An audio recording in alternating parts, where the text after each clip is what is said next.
Le problème, c'est...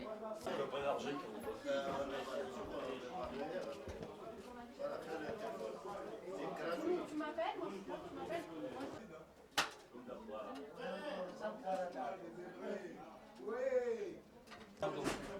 Non, attends, on m'a pas brûlé une affaire. Ah ouais, d'accord.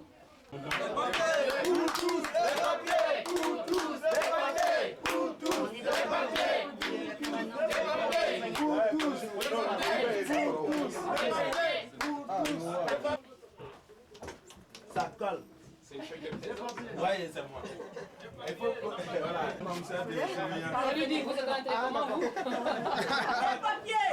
Pour tous! Les papiers! Pour tous! Les papiers! Pour tous! Les papiers! Pour les papiers! Les papiers! Ne cassez rien, restez calme. Si on va crier pour des papiers, mais ne touchez aucun affaire. C'est pas grave.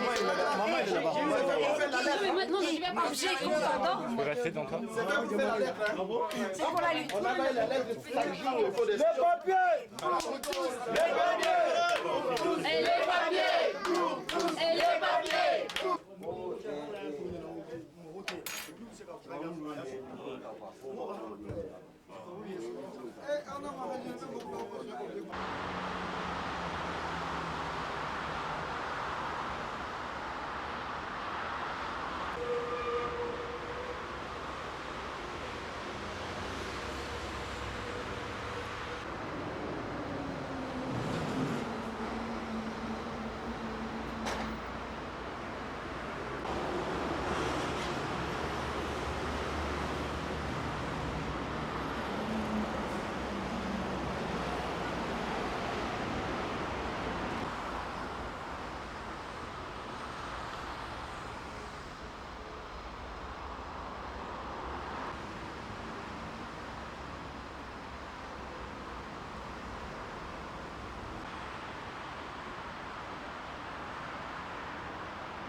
Juste tout d'abord, vous êtes Maître Pelletier, vous représentez donc, je veux simplement que vous me donniez les David Kerr et Fabrice Chasserie.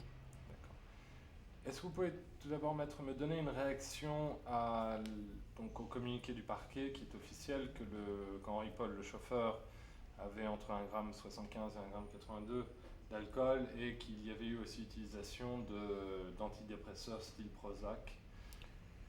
Pour moi, la nouveauté, c'est qu'il y a eu un antidépresseur, mais le fait que la troisième expertise n'ait fait que confirmer ce qu'avaient donné les deux autres analyses n'est pas du tout étonnant. Je vois mal comment, avec les précautions que l'on peut prendre d'une façon habituelle et qui ont certainement été prises dans cette affaire, je ne vois pas comment, si je puis dire miraculeusement, le taux d'alcoolémie aurait pu dégringoler. Ça, pour moi, c'était impensable naturellement. Mais ce qui est beaucoup plus important, c'est que nous avons appris qu'il y avait un antidépresseur dont tout le monde connaît exactement la nature et les effets, et dont on sait qu'associé à l'alcool, ça produit des conséquences souvent tragiques, on l'a montré. Donc il y a une conjugaison d'éléments qui, à mon avis, explique totalement l'accident.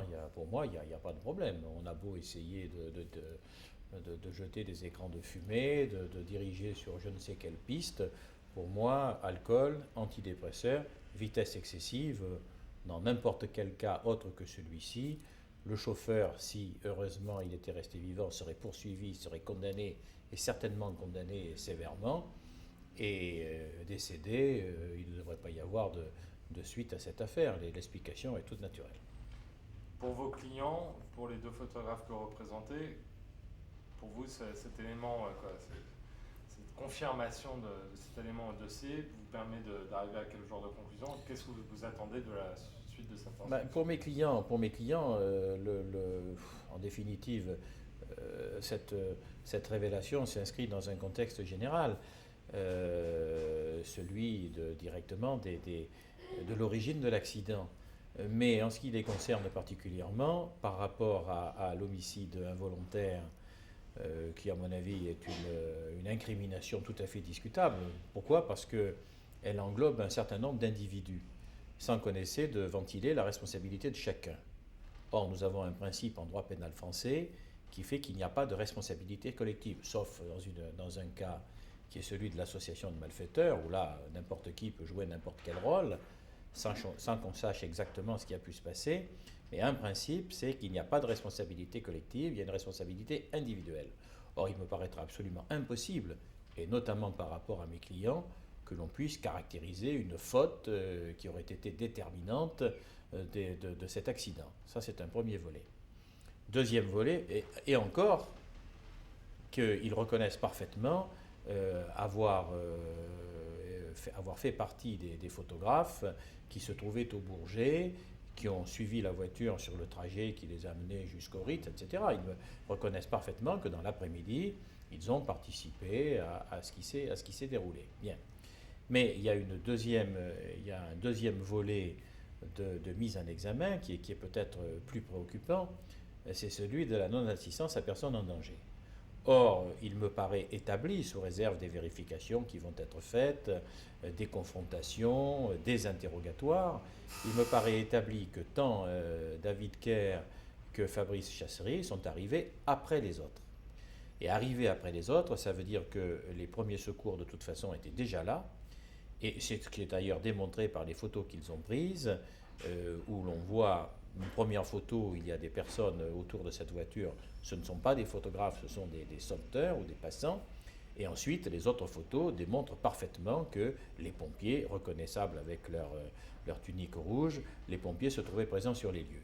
Donc mes clients ne peuvent pas, à mon sens, se voir reprocher ce grief qui consisterait à dire qu'ils se sont abstenus de porter secours aux passagers de la voiture. Quelle est votre réaction? Tu veux que je fasse ma porte ou pas?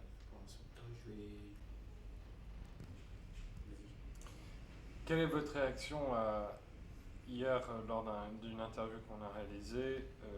L'avocat du Ritz, Mohamed El Fayed, nous indiquait qu'il y avait une photo au dossier d'instruction qui représente une photo prise de face devant la Mercedes par l'un des photographes, montrant le chauffeur ébloui, le garde du corps à sa droite en train d'essayer de se protéger avec le viseur de la voiture, et la princesse Diana se retournant derrière, et on reconnaissait très précisément un phare jaune d'une moto dont plusieurs autres témoins ont parlé d'un phare jaune qui aurait passé devant la Mercedes devant le pont de la Alma. Est-ce que vous avez vu cette pièce au dossier? Oui, alors j'allais presque vous poser la même question pour en parler d'une façon aussi précise. Est-ce que vous l'avez vu? Certainement pas. Moi, je l'ai vu. Alors, de là à ce qu'on puisse lui donner l'interprétation que l'on veut, il y a un pas que, du côté du Ritz, si je puis dire, on franchit allègrement. C'est bien beau de vouloir disperser les responsabilités, tenter d'échapper, s'il y en a une, à la responsabilité que peut encourir la direction du Ritz d'avoir délégué ce chauffeur. Je veux bien que toutes les armes soient utilisables, mais enfin, il faudrait peut-être mieux ne pas continuer à tordre le cou au dossier tel qu'il apparaît. Moi, cette photo, je l'ai vue. Et je l'ai vue, d'ailleurs, je l'ai vue très rapidement, comme j'ai vu toutes les photos, parce que je n'ai disposé que de très peu de temps avant la mise en examen de mes clients pour consulter la procédure. Je n'y ai pas du tout vu ce qu'on veut lui faire dire aujourd'hui. Je n'ai pas constaté qu'il s'agissait de quelqu'un qui était ébloui. Et j'ai cru au contraire que s'il s'agissait de quelqu'un qui était plutôt à l'aise, plutôt souriant. Et j'ai relié ça au fait que, d'abord, mes clients, et d'autres dans le dossier, j'en avais lu les dépositions, avaient indiqué que le chauffeur avait eu, dans un premier temps, une attitude, disons, assez provocatrice, c'est-à-dire qu'il y a eu des échanges. On dit même dans le dossier, le mot a été utilisé, que avant que de s'embarquer dans cette voiture, il avait défié les photographes. Donc, je ne sais pas dans quelle chronologie s'inscrit cette photo, tout est discutable. On peut la placer où on veut. Il n'y aura que la succession des photos qui ont été prises, à mon avis, qui déterminera peut-être à quel moment elle a pu intervenir. Mais moi, je n'y ai pas du tout vu ce que l'on me décrit aujourd'hui. Alors, c'est peut-être, chacun y trouvera peut-être son compte, je n'en sais rien, mais plutôt que d'annoncer des vérités ou d'annoncer une thèse que l'on considère être une vérité, je crois que de tous les côtés, il vaudrait mieux être prudent. Il y a le passé récent nous a démontré qu'alors qu'on criait haro sur les journalistes le premier soir, que personne ne se souciait de savoir quel était l'état exact du conducteur. Il a suffi que le lendemain, la première et la deuxième analyse de sang soient connues pour qu'à ce moment-là, on s'aperçoive qu'il y avait peut-être des responsabilités à chercher ailleurs. Est-ce que vous pouvez nous donner plus de précisions sur qui a pris cette photo et où est-ce qu'elle a été prise? Je n'en sais rien. Je viens de vous dire, je n'en sais rien. Je répète que j'ai eu une vue très, très rapide de la procédure. C'était vendredi soir. Cette photo ne m'a pas autrement frappé parce qu'on n'en parlait pas comme on en parle aujourd'hui. Elle s'inscrivait dans un lot de photos, dans plusieurs albums de photos. Ce qui m'est apparu, c'est qu'elle était prise plein cadre, que la physionomie de M. Paul apparaissait parfaitement. Moi, j'y ai cru voir un air finalement assez satisfait, peut-être. Aujourd'hui, on me dit qu'il aurait été ébloui. En ce qui me concerne, c'est à revoir, mais je suis très réservé sur les thèses que l'on avance. Comment expliquez-vous justement ces thèses qui sont avancées? Est-ce que vous voyez, comment vous l'expliquez-vous par rapport à votre défense? Est-ce que le fait que les Spencer vont se sont portés partie civile, est-ce que c'est un effort de la part du Ritz d'essayer de se défendre? Moi, je ne sais pas ce qui se passe de l'autre côté. Je ne sais pas le Ritz, les Spencer, j'en sais rien. Je ne sais pas dans quel... Ça n'est pas mon problème. Mon problème, c'est celui de défendre mes clients. Bon, mais de l'autre côté, peut-être qu'on veut attaquer tous azimuts pour essayer de diluer les responsabilités. On est parti très très fort. Ce qu'il en restera, je n'en sais rien. C'est à la justice à faire son travail. C'est au juge d'instruction, et ils sont deux, donnant délégation aux policiers, à nous fournir un dossier complet sur lequel tout le monde se déterminera. Maintenant, ces bruits qui circulent, cette espèce d'intoxication à laquelle j'assiste, moi j'y reste totalement étranger. Moi j'ai 2 clients à défendre, je sais le rôle exact qu'ils ont dit avoir joué, c'est à partir de là que je me détermine. Le reste, ça ne me concerne pas. Vos deux clients se sont présentés volontairement à la librement, police, oui. Alors qu'ils étaient recherchés par la police. Pourquoi? Quand ils se sont... sur l'explication de pourquoi ils ne s'étaient pas présentés plus tôt. Non. Quand ils se sont présentés, ils ne se savaient pas recherchés. Ils m'ont contacté parce qu'ils ont vu l'ampleur que cette affaire prenait. Quand ils ont quitté les lieux, après avoir pris quelques photographies, et je le répète, après être arrivés après les autres, quand ils ont quitté les lieux, ils les ont quittés tout à fait librement. L'un des deux avait ses 2 appareils en bandoulière. Personne ne lui a intimé l'ordre de rester sur place.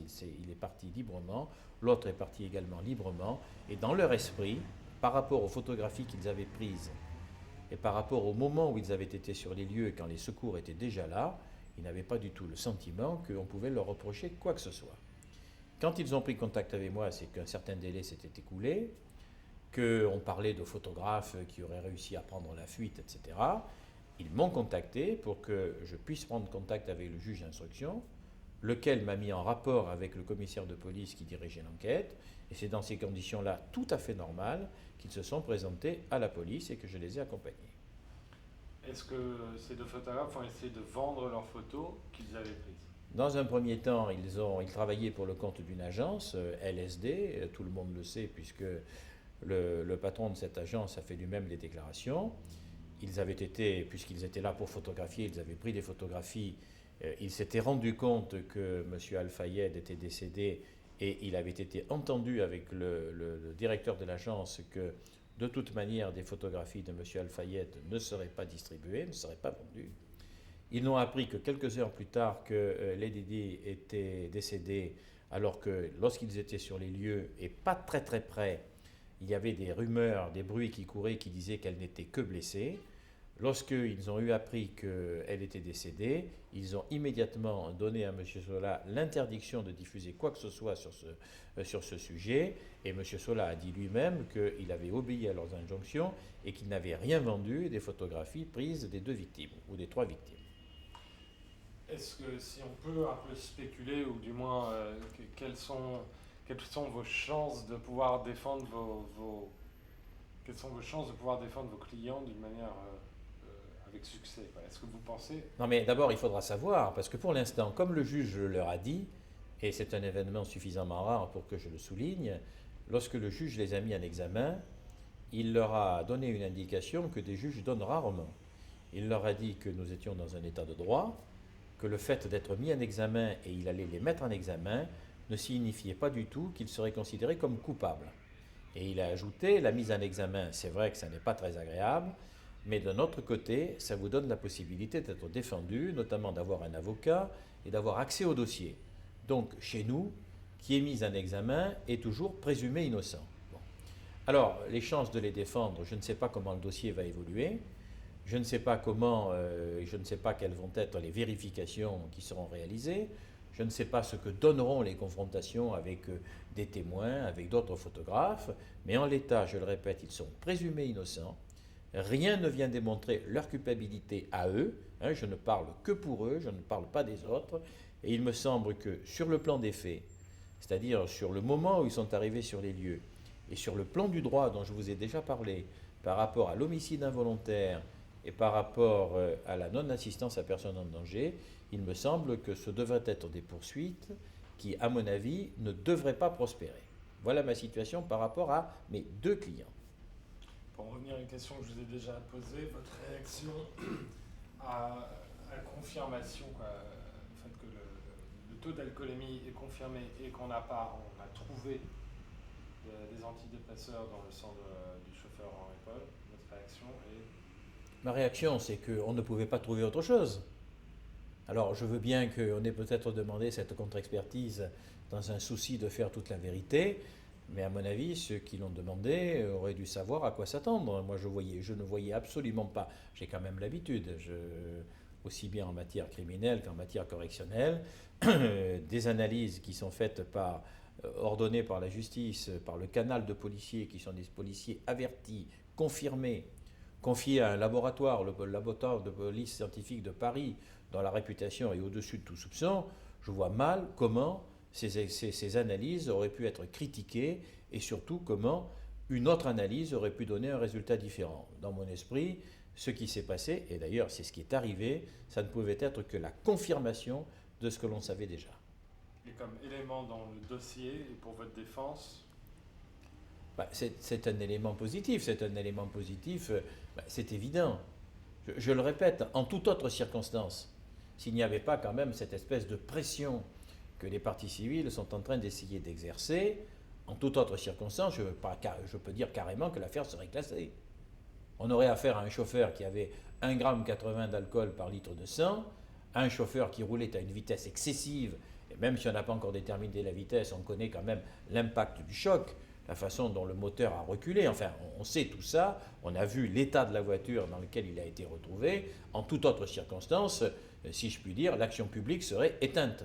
Bon, là, on veut à tout prix diluer les responsabilités, on veut continuer à s'en prendre à des journalistes. Bon, la justice va suivre son cours. Merci. Soyez naturel et faites du travail.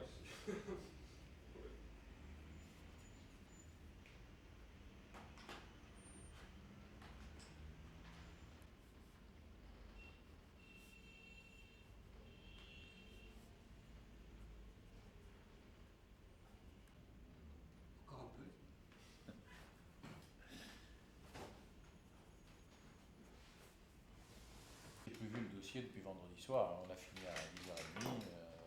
Si j'ai une de mes collaboratrices est allée, alors que je savais parfaitement que, étant donné la chronologie, ça ne pouvait pas être celle de Chasserie, j'ai voulu avoir exactement la couleur, parce que quand il qui concerne Caire, c'est une Pajero couleur sable, tout à fait impeccable, il n'y a pas de problème. La 205 de